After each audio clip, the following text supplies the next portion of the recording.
Olá pessoal, eu resolvi gravar esse gabarito, né, da prova V1 para a gente poder dar uma atenção melhor à, à parte da APS, né, que a gente vai começar a enfrentar agora, né?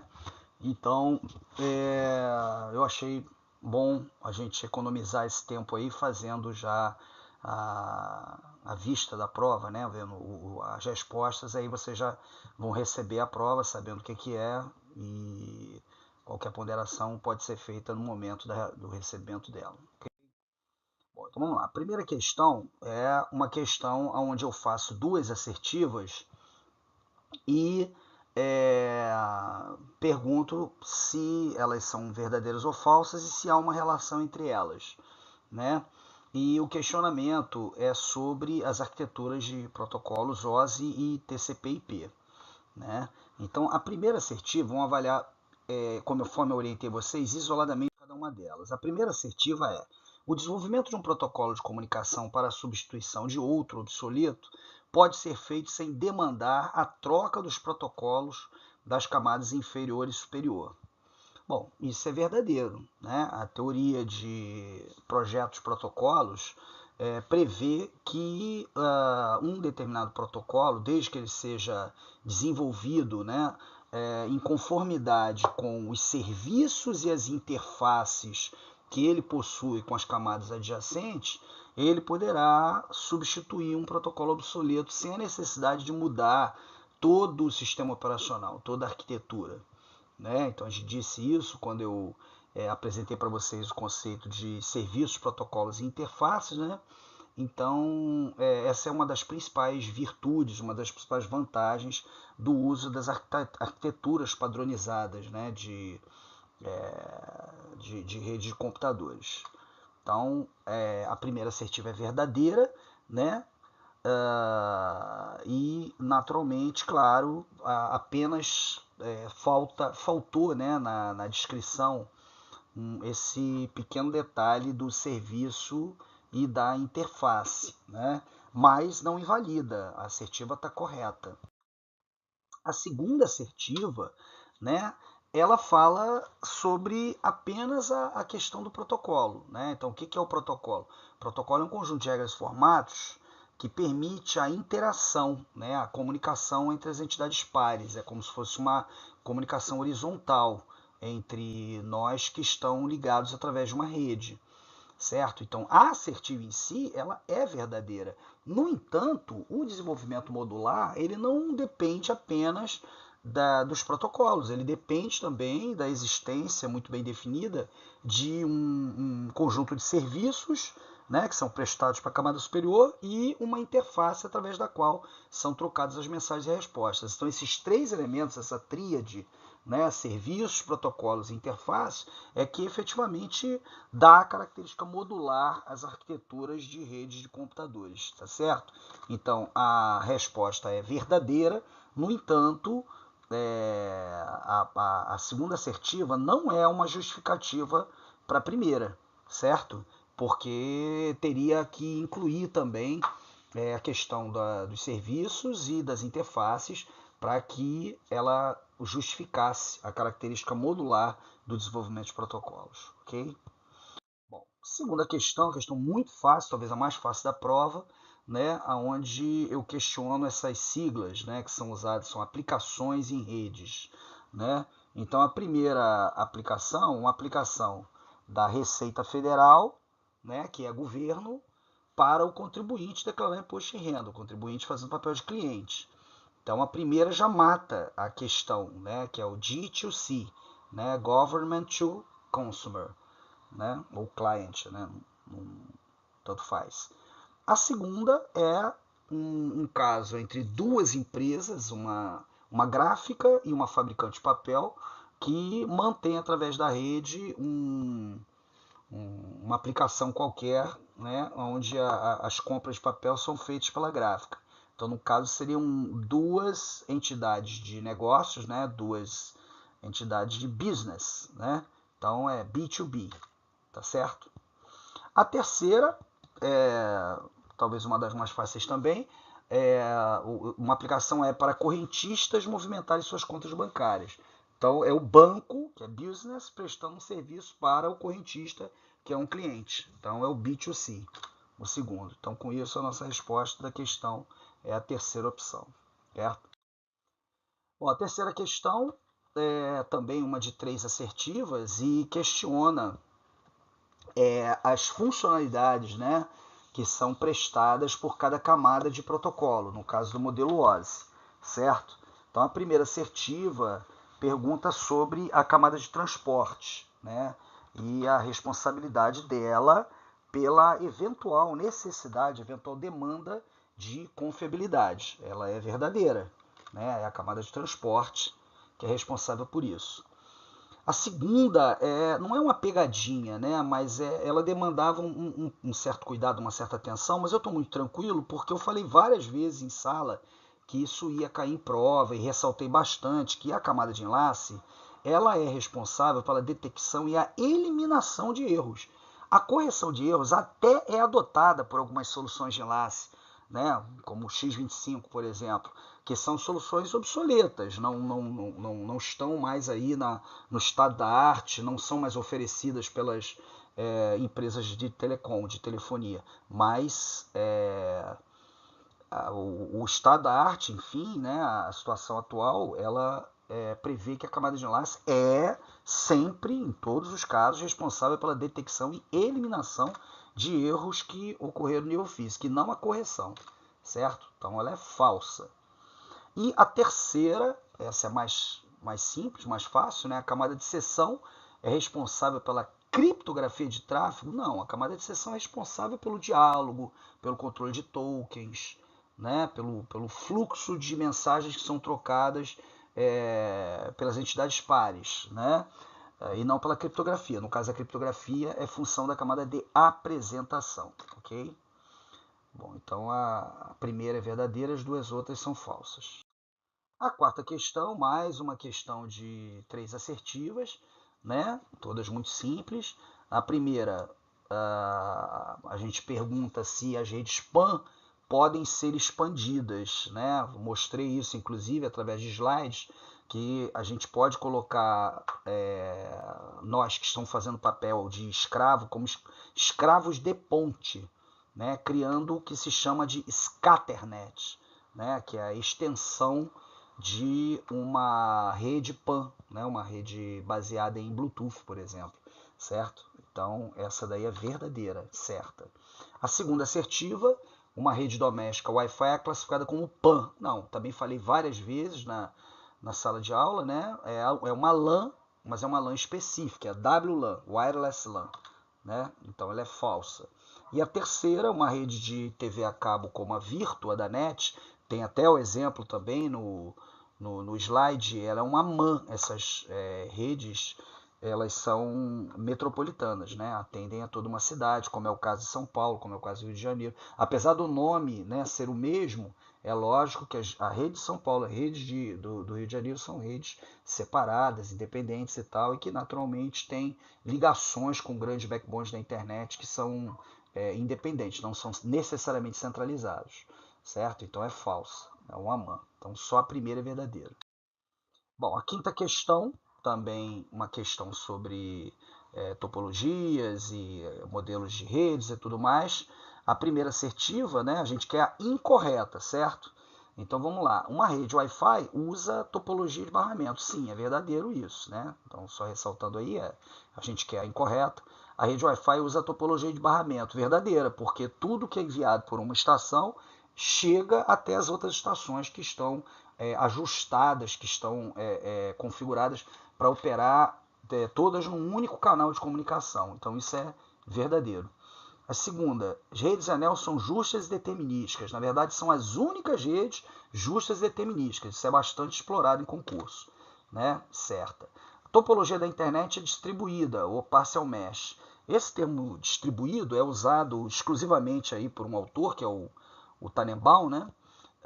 Mas o Tannenbaum é uma referência de redes e é bastante usado também como referência bibliográfica para concursos. Então é importante a gente conhecer essa nomenclatura, né? A internet pode ser chamada distribuída ou partial mesh, então isso daí é verdadeiro. A quarta assertiva, os hubs implementam a topologia física, né, que é aquela que você vê de estrela, mas lógica de barramento. Internamente, tudo que é enviado por uma porta é despachado automaticamente para todas as demais portas. Então isso é verdadeiro também.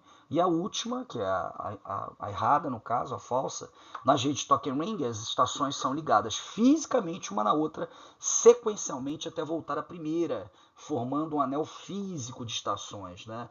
Então isso na verdade não existe, né, nas redes Token Ring, até existe nas redes FTDI, mas nas Token Ring não. Nas Token Ring as redes elas são conectadas fisicamente em estrela, né, e o anel é apenas lógico, tá certo?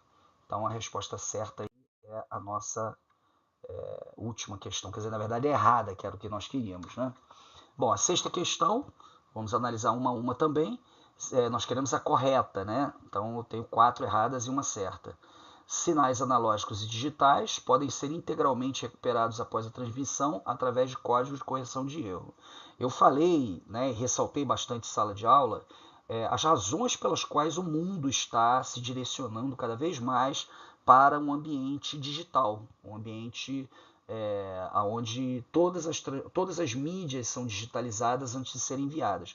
E eu expliquei que a razão disso é exatamente o fato de que os sinais digitais eles podem ser modelados matematicamente, inclusive existem vários códigos de correção de erros, né, que podem ser utilizados e permitem uma recuperação integral do sinal. Já os sinais analógicos, eles por definição não podem ser recuperados integralmente porque não há precisão. Os sinais são contínuos, então você não tem um valor fixo para a amostra que está sendo colocada. E, além disso, não há intervalo de sinalização no sinal analógico. Então, dependendo do meu dispositivo de captação, da mídia, eu posso ter distorções, posso ter diferenças entre o que está sendo captado e o que está sendo praticado, certo? Então, a primeira é falsa. A segunda, a modulação é uma técnica usada apenas para a transmissão de dados digitais e a codificação para analógicos. Ela é falsa, porque a modulação ela pode ser feita tanto por dados analógicos quanto digitais. Tem técnicas específicas para cada um tipo de mídia, né, de dados que vão ser transmitidos. A terceira assertiva é a resposta da nossa questão, né? Chama-se banda larga qualquer transmissão onde tenha sido usada uma técnica de modulação. E banda básica onde o sinal seja diretamente codificado no meio físico. Até em sala de aula, né, eu comentei que a linha de escada, né, aquele precursor do acesso à internet, né, que talvez alguns de vocês tenham pego, né, nem todos, mas aquela tecnologia, ela era dentro do conceito atual de banda larga, era considerada banda larga, porque a transmissão era full duplex, né, o modem ele usava 2 canais de comunicação, um canal para uplink, um canal para downlink, então tecnicamente considerado banda larga, certo? O QAM, a próxima assertiva agora, o QAM eu coloquei, né, tá lá no slide, mostrei para vocês exatamente pela importância, né, dele no Wi-Fi, né, na codificação de dados em rede sem fio, né, e é uma modulação de dados digitais, né, de bits, modulação digital e não analógica, ok? Então ela é falsa. E a última assertiva, a modulação em fase, aquela pegadinha que eu avisei a vocês que ia cair, né, várias vezes. Fase em inglês é phase, com PH, né? Então é o PSK e não FSK. FSK é frequency, né? De frequência, ok? Então a resposta certa aí é a terceira, tá certo? Bom, a sétima questão, mais uma questão aí onde eu tenho 3 assertivas, eu tenho que avaliar se elas são verdadeiras ou falsas, né? E estamos falando que a internet hoje é a mesma da década de 70, no entanto, o que se trafega na rede é bem diferente do que se trafegava na década de 70. Né? Então, exatamente em função disso, o desenvolvedor, e essa é a nossa preocupação no curso, ele deve saber utilizar, ele deve saber escolher, muito adequadamente a tecnologia, né, de transporte que ele vai empregar, porque se ele usar a tecnologia errada, ele vai comprometer a qualidade da mídia dele. Por exemplo, uma aplicação de chat. Muitos alunos me perguntaram durante a prova: ah, mas é chat de voz ou chat de dados? Chat de texto, né? O chat ele foi criado originalmente para texto, para troca de texto, tá certo? Então, um chat de voz ele tem que ter esse sufixo, né? Tem que ter esse complemento. Chat de voz, não pode ser só chat. Chat é texto. E enquanto texto, naturalmente precisa usar um serviço orientado à conexão, certo? Porque demanda confiabilidade. Navegação web, mesma coisa. As páginas web elas são páginas de texto, né? E por consequência não toleram erros, né? Porém toleram atrasos. Então eu preciso também de confiabilidade, preciso usar um serviço orientado à conexão. E a terceira assertiva, mais fácil ainda, uma aplicação peer-to-peer, como um torrent para compartilhamento de arquivos, deve usar um serviço orientado à conexão. Obviamente, porque são trechos de arquivos, né? Texto, não toleram perda de dados, certo? Então as três são certas, as três são verdadeiras na sétima questão. Oitava questão, né? Eu pergunto sobre a ordem do modelo TCP/IP. Quando a gente fala ordem de modelos arquiteturais, é sempre de baixo para cima, sempre da camada mais próxima do meio físico até a camada de mais alta abstração. No caso do TCP/IP, nós vamos usar a referência original, que é a referência lá do Departamento de Defesa norte-americano, né, publicada no primeiro livro sobre esse assunto, escrito por William Stallings, né, onde as camadas do modelo TCP/IP são 4, e são elas: acesso à rede, Network Access, interrede, transporte e aplicação, certo? Modelo TCP/IP, não é o OSI, ok? Então, alguns autores costumam usar outros nomes para as camadas, mas o original, aquele que realmente deu origem a todas as discussões, todos os livros, considera essas 4 camadas aí: acesso à rede, interrede, transporte. Interrede, observe bem, né? Em inglês, internet. Né? Então também serviria acesso à rede, internet, transporte e aplicação. Fiz questão de deixar em português, tudo em português para ficar coerente. Ok? Bom, agora as nossas discursivas, né? Eu optei, né, por colocar questões bem objetivas, né? Porque é o nosso caso. Não é um concurso público, é a nossa disciplina, então a única coisa que eu fiz foi dificultar um pouquinho, misturando unidades diferentes, né? Eu tenho lá 250 Hz e até 2 kHz, tá? Então 2 kHz é uma medida que é em decimal, né? Que a gente o sistema é decimal, então 2K Hz são 2000 Hz. Consequentemente, a largura de banda vai ser a banda maior menos a menor, né? Então 2000 menos 250. Antes disso, vamos observar que eu não falo em ruído nessa transmissão. Ele diz que o ruído é desprezível. Então nós vamos usar Nyquist, né? Cuja equação é essa daí. C igual a 2W logo na base 2 de L BPS, certo? Então o L, que é a largura de banda, é a maior menos a menor, 2000 menos 250, que dá 1750 Hz, certo?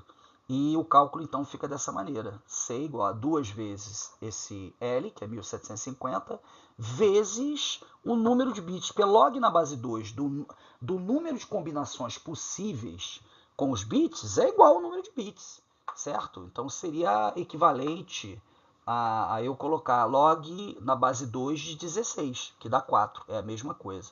Então eu só estou pulando aqui um passo. Então 2 vezes 1750 vezes 4 dá 14.000 bits por segundo ou 14 kbps, tanto faz. Se você botou 14.000 acertou, se botou 14k também acertou, ok? A 10ª questão é continuação da 9ª, né? Então o que eu fiz foi acrescentar agora um ruído de 20 decibéis. Já que existe ruído, eu não posso usar mais Nyquist, eu tenho que usar Shannon. Tá aí a equação: C igual a W, logo na base 2 de 1 mais S sobre N.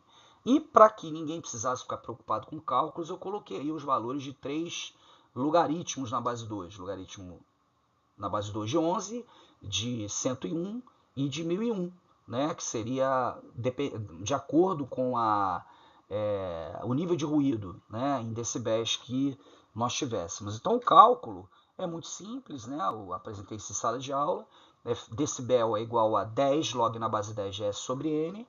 Né? Então nós temos 20 decibéis e o que nós queremos é S sobre N. Então S sobre N eu simplifico ali 20 com 10, então vai ficar 2 igual a log na base 10 de S sobre N. Então 10 elevado a 2 é igual a S sobre N, S sobre N igual a 100. Ok? E agora eu posso aplicar a equação de Shannon. Então C é igual a largura de banda, né? Que é L ou W, tanto faz, 1750, log na base 2 de 101, que eu dei, é 6,7. Então, 1750 vezes 6,7 dá 11.725 bits por segundo ou 11,725 kbps. Bom, então eu espero aí que vocês tenham gostado da prova, tenham gostado da correção, tá certo? E aí o que eu pretendo fazer é na próxima aula fazer algumas experiências com o Arishark para que vocês já possam começar a pensar na nossa APS. Tá ok, pessoal? Então, um grande abraço aí, mais uma vez. Espero que vocês tenham gostado e até o próximo vídeo.